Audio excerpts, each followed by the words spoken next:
This still life is called illustration number 23, Crow Blesses This House. This is actually an assignment I did alongside one of my kids who's in AP studio art. And I told them that I would do the design challenges alongside them. And their teacher actually is the successor, my painting instructor successor at Wilsonville High School. She is showing with me here in the gallery this month, is Janice Yang. And so in this particular still life, everything in the piece had to have symbolic meaning. And so I set this up in my studio, and the crows are very dear to me. I think if I weren't human, I would want to be a crow. The way that they are so smart and family centered, they mate for life. Their children stay with them for 5-6 years before they find their own mate, and they're very important to me. There is the cabinet that has bookshelves. There's a portrait of my grandparents.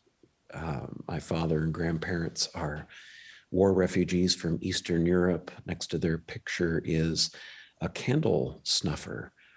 On Christmas Eve, the family was kept out of the good room, and at midnight, the doors would be open and there would be the whole tree would be decorated and lit with candles.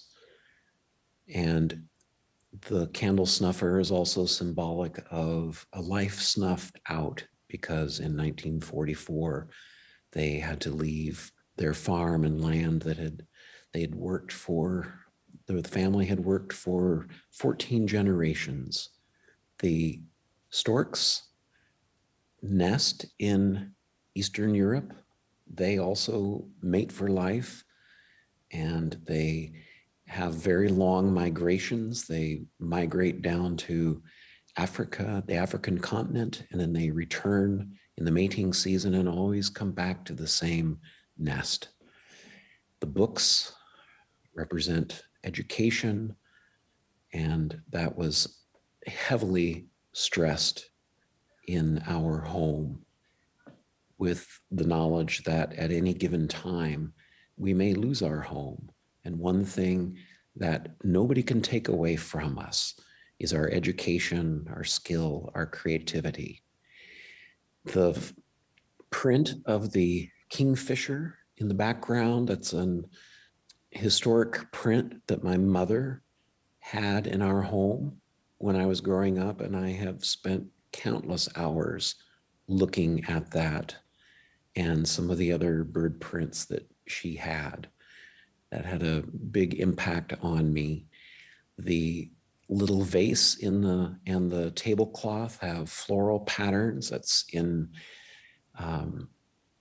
recognizing the influence that my mother's mother had on me, the way that her home looked, and my developing interest in the decorative arts.